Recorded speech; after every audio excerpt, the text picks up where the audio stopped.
Hey friends, Danielle here from the Forensic Files Duo podcast. I'm starting a new mini-series called Marketplace Mysteries. I want to hear about the odd, eerie, or unexpected side of selling and buying online. You know those marketplace meetups that just feel a little off? Maybe the seller gave you a weird vibe. Maybe you found out later they weren't who they said they were. Or maybe it was just one of those, I cannot believe that happened moments. If you've got a story, funny, sketchy, or just plain strange, slide into my DMs. Your close call could be featured in an upcoming episode.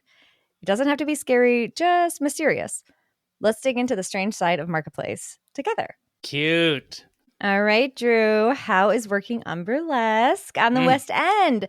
I need to hear about something exciting to raise my adrenaline here. Please, because the highlight reel of my day is like baskets today are arriving from IKEA. I never in my wildest dreams would be just like in close counters with the iconic Queen Christina Aguilera. It was just such a iconic moment for myself because not being a performer in the show, but working on the show on the other end, it was very nerve-wracking to like have her in the audience on opening night and seeing her face light up. And she is such a fan of the show. Yeah. It just makes everything like worth working in the show, like a proud moment. Well, that is so amazing. I'm so excited for you. I love these burlesque updates. It's just, I'm living for it. I love it. Ready to get into it? 5, 6, 7, 8. Let's do it.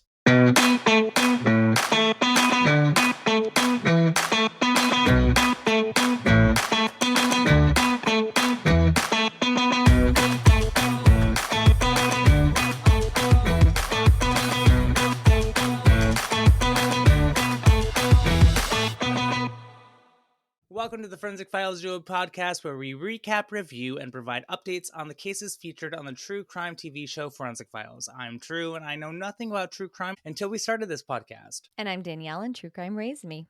If you're listening to us for the very first time and want to hear more about our friendship and how we became the Forensics Duo many moons ago, head over to episode 1 for the whole backstory. But real quick, we have been best friends since high school. We competed in an acting club called Forensics in the duo category, where you act out scenes from a play, and it had nothing to do with forensic science. But listen, if everyone is going to assume we were sassy little Sherlock solving crime in high school, who are we to disrupt their fabulous perspective of us? Exactly. And now you all understand the backstory behind the name of the podcast. So, to the old dudes on Reddit who got their panties really twisted about us, quote unquote, profiting off of the Forensic Files name by using their name in the podcast, I'd like to set the record straight. Did this happen? Yes. You now have been informed that Drew and I have been a forensics duo since 2003. And 2, this podcast is actually costing me money to host, equip, edit, and produce. So thank you for giving me a perfect segue to say if anyone is looking to sponsor a true crime podcast, we would gladly consider compensation for our creative efforts for researching, writing, producing, recording, editing, and marketing this podcast. Is it tacky? Maybe. Am I ashamed? Not one bit. Okay. Okay. Thank you very much. Wait, that's real? Someone thought that we were like... Yeah, they like called me out because watching Forensic Files with 2025 eyes, it can be a little cringy sometimes. Yeah. It's hard to see of how they did things and how they saw things and the type of like verbiage they use and how they talk about victims. And they like, for someone that's using their name and profiting off of the Forensic Files name in your podcast. And I was like, profiting? Bro, listen, take many seats. Yeah. 1, we are not profiting. Yeah. 2, we have a little bit of a claim to the name ourselves. Okay. Yeah. Take many a seats. Wow, I did not know that. Now time for our regular disclaimer. We understand that we will be discussing a lot of sensitive topics, so although we may laugh at times, please remember that we are laughing at ourselves and ourselves always. We are not making light of what the victims and their families have gone through and may continue to be going through. And in an effort to use the public's overall interest in the show Forensic Files and leverage the power of digital media, once the episode coverage is over, we will highlight a missing persons case. Today's episode is listed on Wikipedia as Season 1, Episode 10, called Insect Clues. I hope no one is eating anything, because this is such a disgusting episode. And Mom, my Darlene, this is what your nightmares are made out of. Truly. It is just horrible. It's horrible. Like, I could not picture a worse moment than like lifting something up and seeing Yep. Clusters of things. clusters. It grosses me out. Clusters of bumps, like rashes, clusters of bugs. It's instant pins and needles in my I want to throw up. It's loss of all appetite. Like I usually lose my appetite while I'm watching true crime things, but like Law and Order SVU says, this episode is especially heinous. It's just Yeah, yes. It is this one it is is especially heinous. extremely gross. Do we have Horrible. any info on the city at this time? Yes. So in 1988, late 80s, San Diego, it's transitioning into the modern tech focused city that it is today. So it still had strong roots in its military presence, and coastal Mm-hmm. lifestyle. So the city is home to multiple naval bases. The Marine Corps is there. I actually went to the Marine Corps ball while I lived in California. Did Uh, you? yeah. Military wife, not a Not title me. I would ever be able to hold. Yeah. Yeah. Major respect to those who hold it, but not Yeah. one I could ever hold. Yeah. I lived many lives, I feel like. I feel like we Um, both have. yeah, Like we if we have. wrote a We memoir or it would be crazy. yeah. Anyways, this is an urban legend that has haunted the area related to Point Loma. It's said to be cursed due to the tragic stories of shipwrecks, ghost ships, and unexplained disappearances in the waters near the cliffs. There's an Ooh. area of maritime history. It gave rise to eerie tales of ships doomed to be lost in the fog, some even claiming to have seen ghostly vessels drifting near the shore. Ooh. Yeah, I thought you'd like that one. Also, fun fact, it's where the first large-scale Comic-Con international event was held in Oh. 1988. Yeah, that's Okay. random, right? A pivotal year in the city's cultural history, marking the beginning of what would become one of the largest pop cultural conventions in the world. Yeah. This would help propel San Diego as a global hub for entertainment and nerd culture, quote Mm. unquote nerd culture. um I feel like nerd culture has like really helped society. I just want to Yeah, put that out there. truthfully. I really feel like nerd culture becoming like a mainstream thing has helped society because like Yeah. before nerd culture, there was like I don't know, like drugs, sex, and rock and roll culture, which did not do Yeah. good things for society. So Yeah. nerd culture all the way. Because here we go. Not so fun fact is the crack cocaine epidemic that gripped the nation in the late 1980s also had a significant impact on San Diego at this time. So the rise of this crack cocaine epidemic fueled a spike in drug-related violence, particularly in the marginalized neighborhoods. The drug trade led to turf wars, criminal gangs competing for control of drug distribution. Smuggling across the US Mexican border became a serious issue in San Diego. Okay, so now you have a snapshot of the 80s in San Diego. Well, Peter spares us nothing right out the gate. You guys, you will be triggered.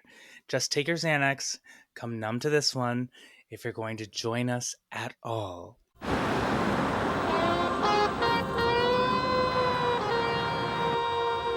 Between 1985 and 1988, 18 transients, hitchhikers, and prostitutes were choked, sexually molested, and left for dead in the desert mountains of California. The only witnesses, the insects of the desert. And they also turned out to be extremely important pieces of evidence. The first 5 minutes of this episode is cringe sentence after cringe sentence after cringe sentence. Okay, so I apologize for everything I'm about to say, but we are told they are choked, molested, dumped, and left for dead in the high desert mountains of San Diego, California. Not all of them died, and those who survived all described the same scenario. We even see what I'm thinking is actual crime scene footage of a victim being pulled out of an ambulance into the hospital. You guys, her hands are still bound. Her eyes are covered with a gauze-looking tape. They picked her up as is and took her right from the crime scene. And I feel like I shouldn't even be allowed to see this. Yeah, Drew, I feel like this Yeah. entire episode is I'm seeing something and hearing something I just should not be seeing. Yeah. It's all way too personal. I did Yeah. not consent. They did not consent. I don't know what am I seeing? Right. It's just I don't know. Like, we mutually did not consent to any of this. Like, there was no content warning before the. Right. I now get why there are content warnings before TV shows. It's Forensic Files' fault. This episode's Yeah. fault. You know what I Yeah, mean? It's just this whole thing from beginning It's to crazy. end, middle. It really is crazy. It's crazy. Well, we meet District Attorney Jeff Dusick, and he says several of them had their pants undone, pulled down. One lady had a nipple ring removed, so we thought there had been some sort of sexual activity, but because they were unconscious, we had no proof of it, quote unquote. What in the 1980s is that kind of bullshit? So what else did police think that the murderer was doing to them? Checking out the name brand of the clothes and stealing jewelry? Come on now. The commentary, it just gets tougher and tougher. Yeah. So, okay, once we meet survivor Betty Bass, I'm not going to use the commentary that they use. Peter tells us that she has a history of mental illness and is currently unhoused. Well, Peter, no shit. If I went through what she went through, I would too. And your show is now exploiting Betty Bass and her pain and her trauma, so you better have changed her housing status. But I doubt it, because then I looked it up, and generally it says that victims and their families are not compensated on this show. So yeah, I doubt it. I doubt it. That's so crazy. That's total BS. Yeah. Betty can vividly recall what happened to her that night 8 years ago, and she is so brave here, and she shares her story on TV. After leaving a motel on El Cajon Boulevard, she looked for a ride going towards Ramona, California. a man in a silver car pulled up and offered to take her. He had a clean car, so I thought, that's a pretty good guy, pretty nice guy, I just thought he was okay. As they drove over the mountains, the driver said he needed to pull off the highway to take a bathroom break. When the driver walked around the car, he asked Betty to grab something from the back seat. As she did, he wrapped her arms around her neck and choked her. The last thing she remembers was losing consciousness.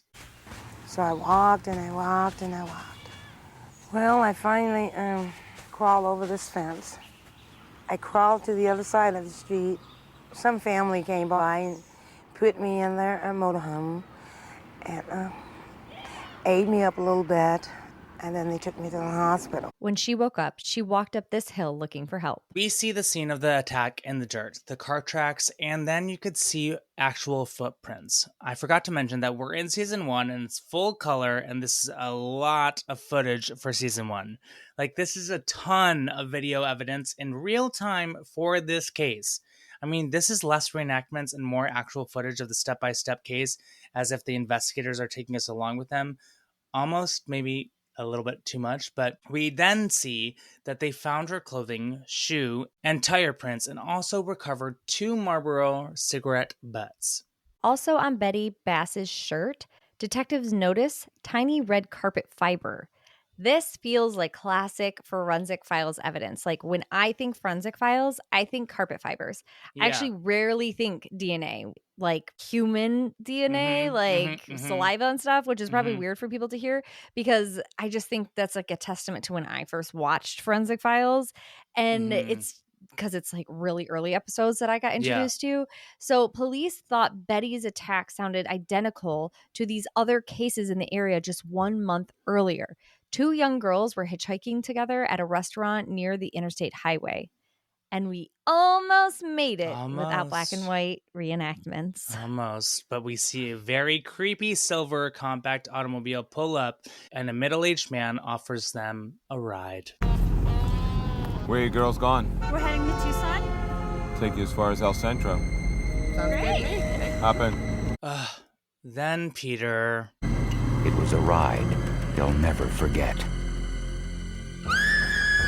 So next, we see one of the girls rushing out of a semi-truck into a diner.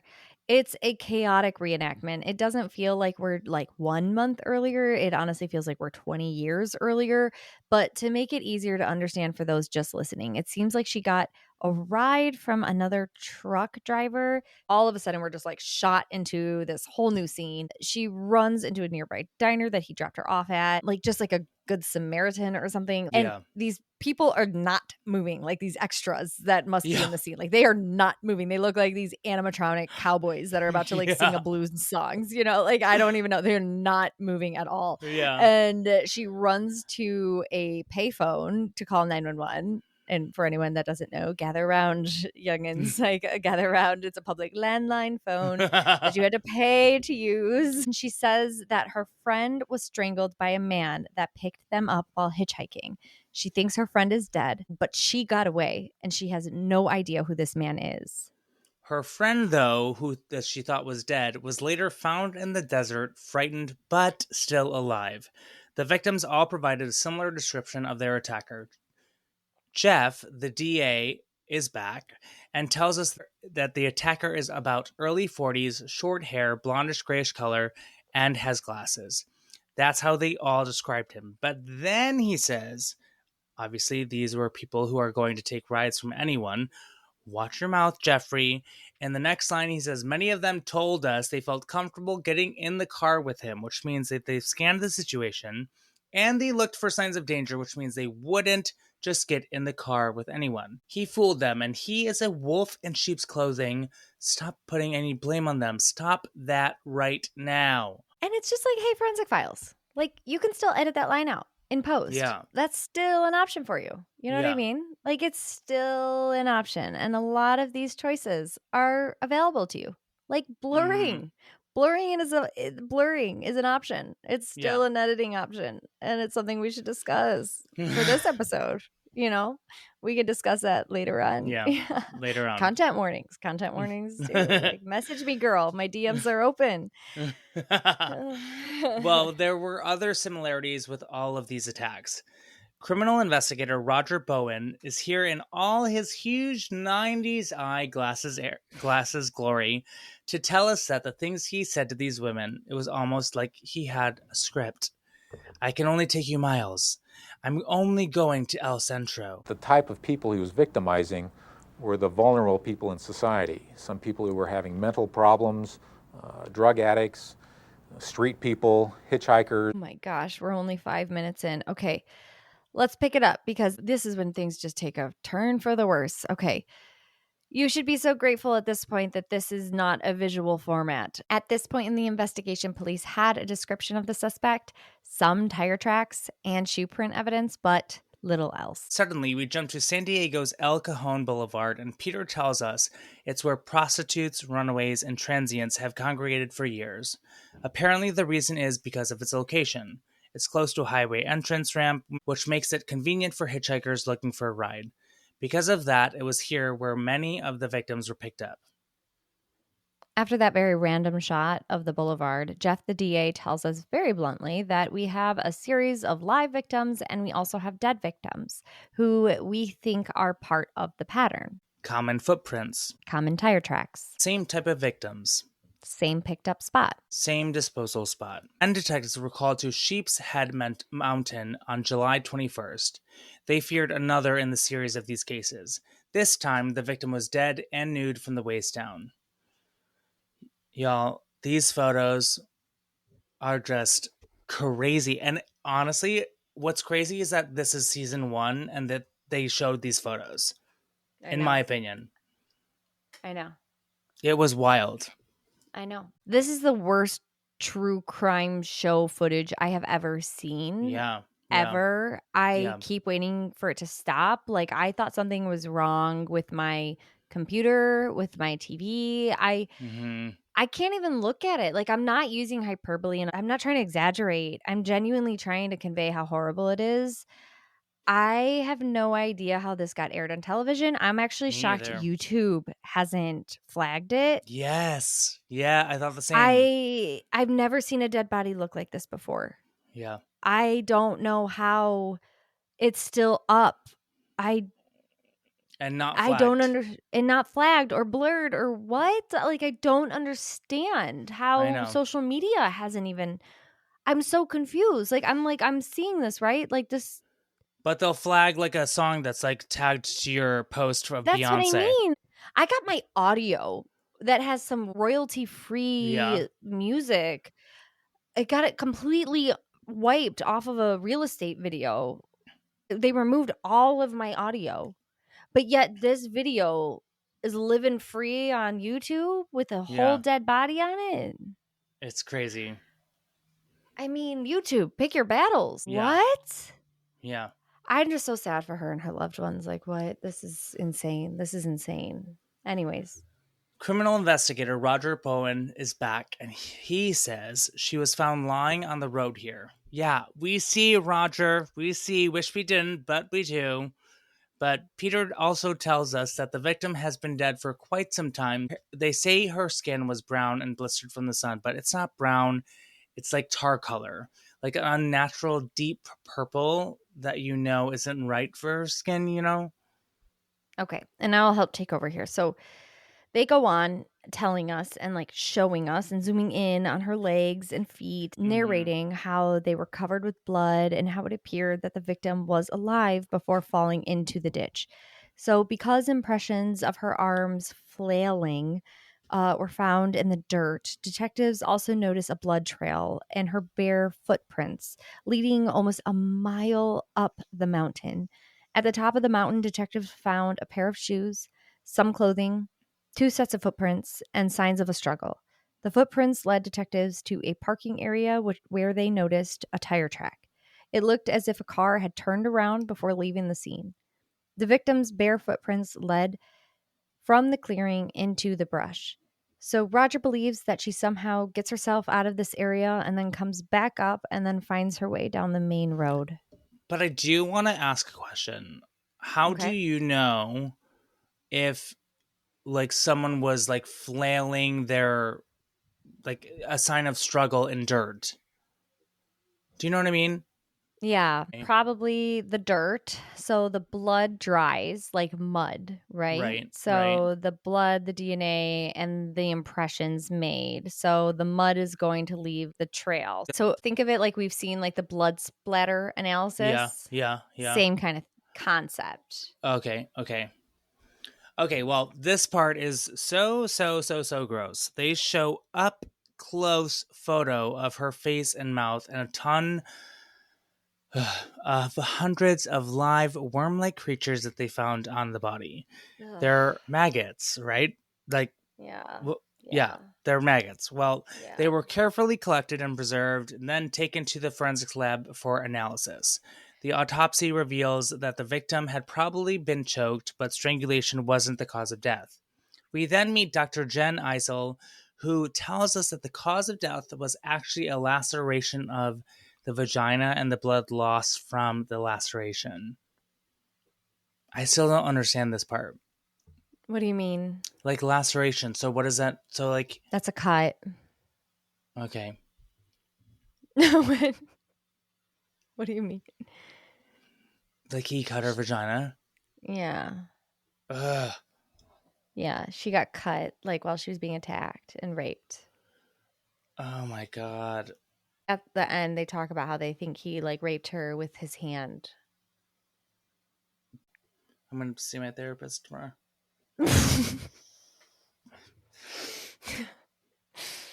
Oh. The victim was identified as Sandra Cwik, a 43-year-old transient from Florida. Cwik's body was found in the same general vicinity as many of the other victims. All were found the same distance from the interstate highway, usually near a V in the road where the attacker would park without being seen by others.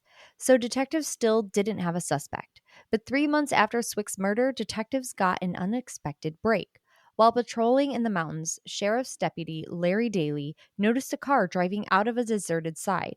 As he turned onto the side of the road, he saw a woman lying in the dirt, unconscious but still alive. I saw the victim laying on the ground, pants down past her knees, her shirt pulled up to her neck, as if someone had choked her. He immediately called for an ambulance and put out a description of the car he saw driving from the scene. A short time later, this silver Honda was stopped by an officer who heard the call. And it's interesting what a journalist who comes out of nowhere says about what he wanted the murderer to look like. What I wanted to see was a monster. I wanted to see this monstrous man, maybe someone with 3 arms, who came out and was abducting women and strangling them. Instead, we find out that the driver was Ronald Porter, an automotive mechanic with a history of sexual offenses. And the photo of him couldn't be any less anticlimactic. Like, he looks so normal that maybe that's the scary part. The woman found unconscious in the desert survived her attack and was able to identify Porter as her attacker. Porter confessed to the attack but would not admit to any of the other attacks over the past 3 years. Investigators believed that Porter was responsible. They also suspected that Porter had murdered Sandra Cwik 3 months earlier.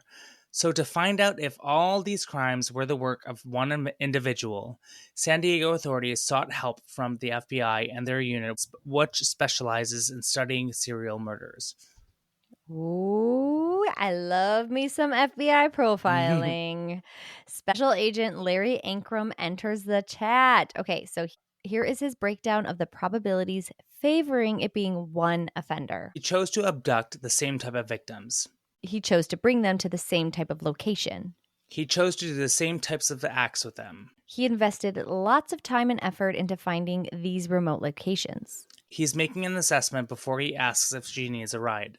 But once he's decided, yeah, I can control this victim, and she gets in the car, it becomes a game with him.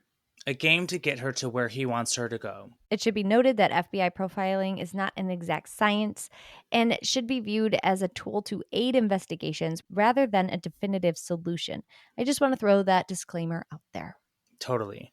Okay, so the FBI was convinced that all of these crimes were indeed the work of the same individual. The next step was for San Diego authorities to prove that Ronald Porter committed these crimes. And now they show a closer image of him, and now I'm getting ice-cold vibes from those eyes. It's giving me Jeffrey Dahmer. Like, it is full on, like, just, like, the all-American guy who just, like, can do that whole act. Like, it's crazy. Yeah. But let's break down the evidence they have against him. The carpet fibers in Porter's car were microscopically similar to the red carpet fiber found in the blouse of Betty Bass. Tire tracks found at some of the crime scenes were similar to the print on the spare Michelin tire found in the trunk of Porter's car. And when searching Porter's apartment, police found shoe and boots with tread marks consistent with those found at some of the crime scenes. The walkie-talkie discovered in Porter's storage shed belonged to a woman who was attacked in the desert mountains a few years earlier. And a blouse worn by the same victim contained a semen stain. A DNA analysis of Ronald Porter's blood matched the semen stain from the blouse. But despite all of this evidence, prosecutors faced a major legal problem. By the time police arrested Ronald Porter, the statute of limitations on most of these assault cases had run out. If prosecutors were going to send Porter to jail for any length of time, it would have to be for the murder of Sandra Cwik. This is bullshit. I know. I have an update on this later. Okay, so the worst part of this, though, is the evidence in the Cwik murder case was the weakest. So investigators found no semen, no blood, no hair or clothing fibers that could link Ronald Porter to the Cwik crime scene. Only a tire track found at the Cwik attack site was found, but it was too faint for analysis. However, some of the tennis shoe prints found at the Cwik crime scene were similar to a pair of tennis shoes found in Ronald Porter's apartment. But Porter's attorney says a similar tennis shoe print is inconclusive, which he isn't wrong. And the prosecution faced another problem. They weren't exactly sure when Sandra Cwik was murdered. The medical examiner is back, and he really helps us with... The time of death determination by pathologist is a very inexact science, if it's a science at all. There are certain changes the body undergoes, and they can predict general time frames for those. But there's a lot of different variables that affect it. Cool, that told me a whole lot of nothing. Then I see a whole lot of really disgusting images I will never forget. Okay, so when detectives found Sandra Cwik's body on Sheepshead Mountain, it was badly decomposed, and the hot desert air and sun had taken its toll, and hundreds of those bugs, maggots, were feeding on her decomposing flesh.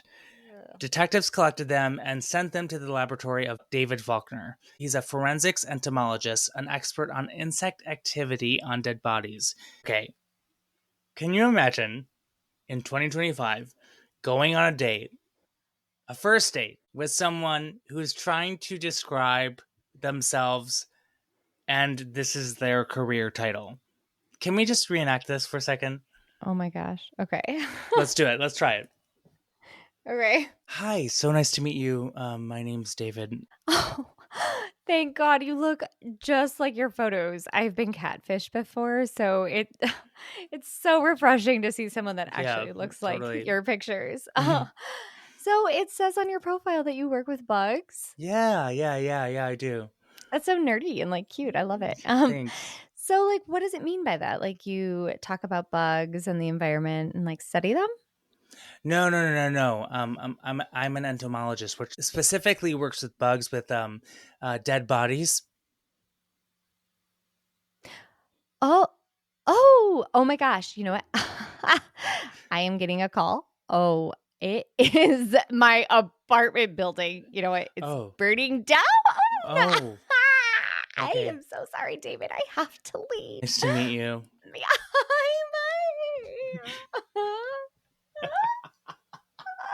Oh my God. Okay, all joking aside, his job is super important, and the bugs can tell you a lot about where they've been, where the victim's been, how old the victim is, conditions of the body following death. So, Faulkner's first task was to determine the age of the maggots, and so he preserved some in alcohol at the exact stage of development as when they were found. So, eventually, the maggots would shrink and develop a hard shell.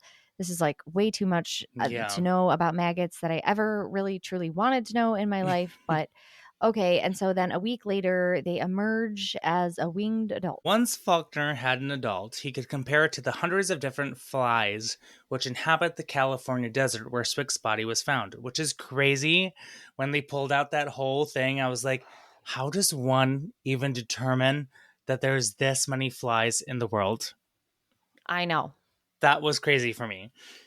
Anyways, after hours of study and analysis, Faulkner identified them. The flies were sarcophaga.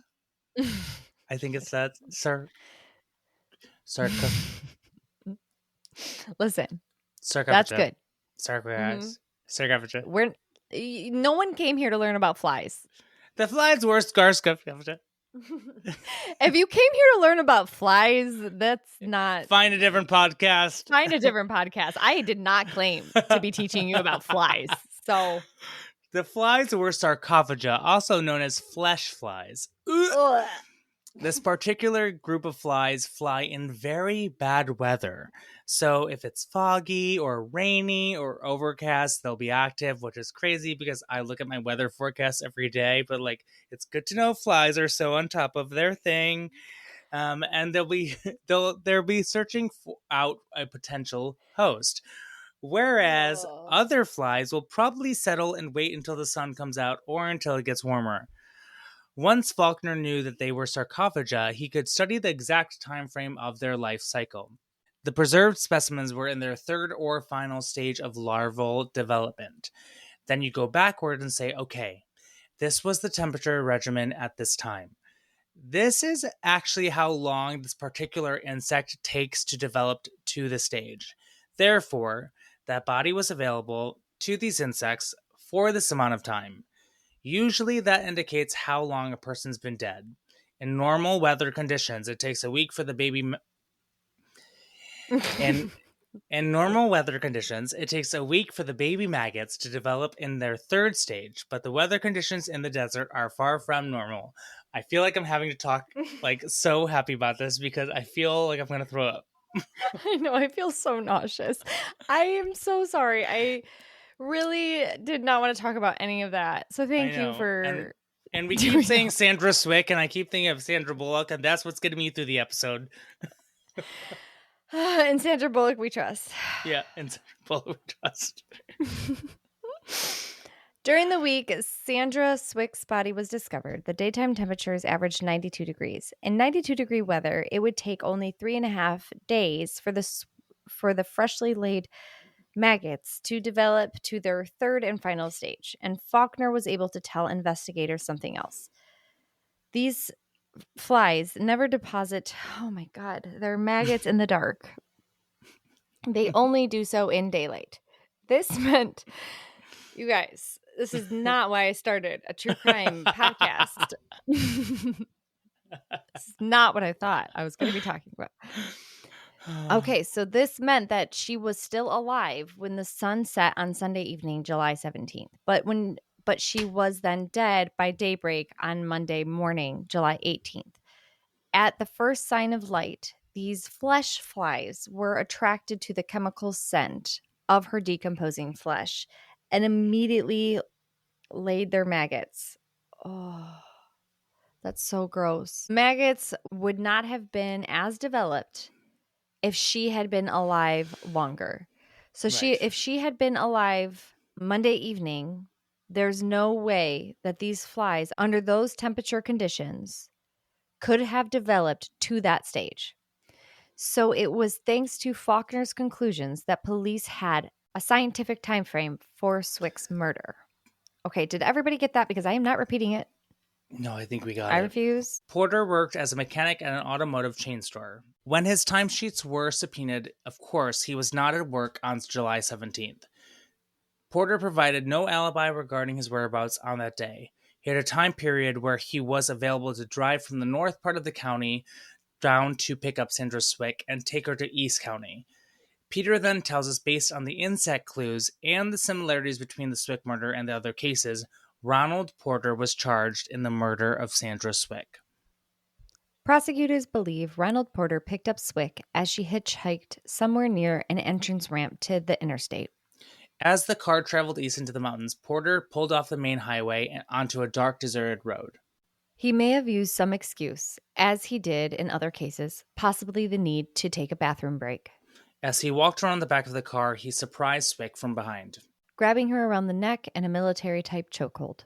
He pulled her from the car and choked her until she was unconscious. He threw her to the ground, removed her clothes, and sexually assaulted her with his hand. He then returned to his car and fled. Sometime later, Cwik regained consciousness. Dizzy, disoriented, and bleeding heavily from the attack, Cwik walked barefoot down the dark, deserted road, walking almost a mile before collapsing. The blood trail was almost 1 mile long, and she bled to death from lacerations suffered during the assault. Very difficult, long dying process that she went through. Ronald Porter was convicted of a second-degree murder in the death of Sandra Cwik and was sentenced to years to life in prison. Ronald Porter continues to maintain his innocence. And then David Faulkner. He comes back to tell us even more about his BFF bugs. You get a lot of information from them, whether a body's been moved, how long the person's been dead, or how long the body has been available to insects, whether the body's been buried, whether the person took drugs, whether they had been poisoned. All these different sorts of things could be in the insects that are collected or removed from the body. This man goes on and on and on about bugs. Hey, but better to be passionate about your career choice than not. Listen, I mean, you're not You know wrong. what I mean? I do. Are there any updates with this one? Honestly, no, not really, which is surprising. I can Aw. usually find something, but Well, it's no. better to not have any updates about fucking bugs. But I am shocked that he was convicted in 1992 on what they did have against him, because what I do want to update you on is this. As of January 1st, 2017, California law eliminated the statute of limitations for prosecuting certain serious sex crimes, including rape involving force or violence, child sexual abuse, aggravated sexual assault of a child, sexual acts during kidnapping, lewd. And kidnapping, mind you, is not just involving children. Kidnapping is anyone can be kidnapped, taken somewhere, or held against your will. Lewd acts on a child under 14 with force. So all of the evidence in all of those other sexual assault, rape cases would have put him in jail today. I cannot believe that that was even an issue to begin with. That's horrific for all those other cases and all those other victims. But yeah, there is so little on this guy. It's actually weird, for all the Really? cases and all the horrific things he did. Yeah, I mean, turns out he was married, he had kids, but like there's even little info on them, which is good on that part. Like I'm glad they seem to have been able to be protected and their peace is protected, and they seem to have been unaware of what he was doing. And maybe it is like of the times because it was the 80s, but from what I could read, they were able to show a pattern of his behavior. So some of this was able to be brought into court to show a pattern of his behavior. So it's like it was used against him sort of to put him away for life. Got it.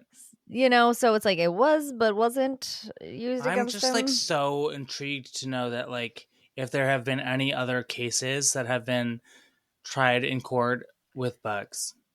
There are, and there's another Forensic Files episode. Oh God. I watched it because Okay. I thought it was like related to this. It's not, and it's not quite as graphic as this. Thank God. Okay, because I But can't it deal with. will come like a lot. It'll come way down the road. Okay, because I cannot do another maggots episode. There is another. It's called like True Bugs or something. But I don't want to know anything about bugs. I know. Bugs are so gross. Okay. I Okay. hate maggots. Oh my gosh, they're the worst. They're so disgusting. They're so gross. Okay. Okay. So now, instead of a missing person case, we wanted to bring attention to a case that we have been following and we need to keep in the media. We actually discussed it before, and that is the case of Emily Pike. As of August 2025, the investigation into the tragic death of 14-year-old Emily Pike, a member of the San Carlos Apache tribe, remains ongoing with no arrests made. We shared Emily's case in the spring. She was reported missing from her group home in Mesa, Arizona on January 27, 2025. Her dismembered remains were discovered on February 14, 2025, along U.S. Highway 60 near Globe, Arizona. Pinal County medical examiner ruled her cause of death as homicidal violence with blunt head trauma. Investigators have not publicly identified any suspects. However, Emily's mother, Steph DeSella, reported that authorities are questioning 3 individuals in connection with the case. The Gila County Sheriff's Office, Mesa Police Department, Bureau of Indian Affairs, and the San Carlos Apache Tribe Police are collaborating on the investigation. In response to Emily's death, Arizona Governor Katie Hobbs signed Emily's Law in May 2025, establishing a turquoise alert system to quickly disseminate information when Native Americans go missing under suspicious or dangerous circumstances. And North Dakota Governor Kelly Armstrong approved a feather alert. The alerts take their names from items that hold spiritual and cultural significance to Native Americans. As of August 2025, the investigation into the tragic death of 14-year-old Emily Pike, a member of the San Carlos Apache tribe, remains ongoing, with no arrests made. This case in the spring. She was reported missing from her group home in Mesa, Arizona on January 27, 2025. Her dismembered remains were discovered on February 14, 2025, along U.S. Highway 60 near Globe. The Pinal County medical examiner ruled her cause of death as a homicidal violence with blunt head trauma. Investigators have not publicly identified any suspects. However, Emily's mother, Steph DeSella, reported that authorities are questioning 3 individuals in connection with the case. The Gila County Sheriff's Office, Mesa Police Department, Bureau of my God, so many words. Bureau of Indian Affairs and the San Carlos Apache Tribe Police are all collaborating on the investigation. In response to Emily's death, Arizona Governor Katie Hobbs signed Emily's Law in May 2025, establishing a turquoise alert system to quickly disseminate information when Native Americans go missing under suspicious or dangerous circumstances. And North Dakota Governor Kelly Armstrong approved a feather alert. The alerts take their names from items that hold spiritual and cultural significance to Native Americans. The Gila County Sheriff's Office has increased the reward for information leading to an arrest to $200,000. Additionally, the FBI and San Carlos Apache Tribe are each offering $75,000, bringing the total reward to $350,000. If you have information about Emily Pike's case, please contact Silent Witness at 480-WITNESS or the Gila County Sheriff's Office.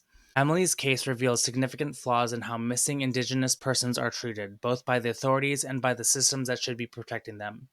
It underscores the need for reform in how missing persons cases involving Native Americans are handled, and has sparked calls for greater accountability, better oversight of institutions that care for Indigenous youth, and more robust systems of support for families of missing individuals. So for anyone wondering why an Amber Alert wasn't triggered for this baby, like I immediately wondered, I want to share what I found, and I'm curious what others think because it definitely sparked a lot of debate for good reason. So Drew, can you read this next part for me? Yes. According to the criteria for issuing an Amber Alert, certain conditions must be met, such as The child must be under 18 years old. There must be evidence or a reasonable belief that the child was abducted. The child must be at imminent risk of harm or death. There must be enough descriptive information available about the child, the suspect, or the vehicle. And in Emily's case, even though she was a 14-year-old girl, and she was ultimately found in a dismembered state, the initial handling of the case did not seem to meet the Amber Alert criteria due to the assumption that she had voluntarily left the group home. Now, this is where I think the valid points of debate come in. She is 14. A 14-year-old does not have the skills to just wing it out in the world. She's also living in a group home, so she doesn't have community of aunts, uncles, family, neighbors, etc. that she knows that could take her in or that she could turn to or knock on their door that she can trust. You know, everyone she encounters will be a stranger, strangers that have no connection to her. And on top of that, she is Native American, so she may face discrimination. All of that makes her even more vulnerable, if that's even at all possible. She is the most vulnerable of all runaways. Do you know what I mean? So like whether she chose to leave by her own volition or not, any adult in the room should be able to make that judgment call that the world is not going to be a safe place for her. It's not safe for her to be out there, and she needs to be protected. So the fact that people who swear to serve and protect do not feel compelled to do so and use all the tools at their disposal to protect a child out there, a little girl who is alone in the world. This is where I struggle to understand why people choose that kind of profession in the first place. Yeah. And that's where I'm just like, children are so precious. People are so sick to hurt kids. And to see a child less than because of race or ethnicity, there is something so wrong with you. Truly, like, get help. Something is so deeply broken inside of you. If you project that onto a child, like, stay so far away from them, please. Now, something else that I found while looking up a case to talk about today is the Missing and Murdered Indigenous Women and People Task Force released a toolkit for families and friends to use if someone they know is missing. And this is from the Washington State Attorney General's Office. On May 12th, 2025, the Attorney General's Office stated, families and friends of missing people are often the best advocates to help find their loved one. The Task Force Families Subcommittee, chaired by Carolyn DeFord, Puyallup, and Maureen Rosette Chippewa Cree, spent more than 3 years meeting with, listening to families of missing and murdered people, and they developed the toolkit from listening sessions to give families and friends awareness, prevention, and intervention strategies. The toolkit also provides organizational tools for relatives and friends to have during the difficult and chaotic time when someone is missing.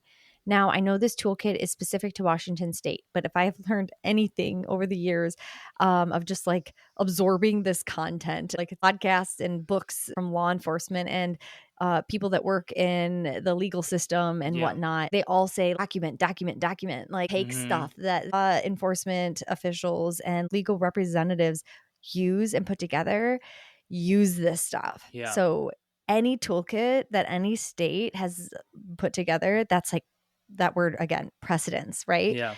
Take this and use it. It can only help you get assistance from law enforcement when you are looking for a loved one. So they're setting the bar. This is incredible. So, I mean, I hate that we live in a world where we need things like this. We have to do this, It shouldn't be this way. The toolkit is available in the episode notes, and we will also post a link to it as well as case information in our Instagram bio at Forensic Files Podcast and in the Facebook group, the Forensic Files Duo discussion group.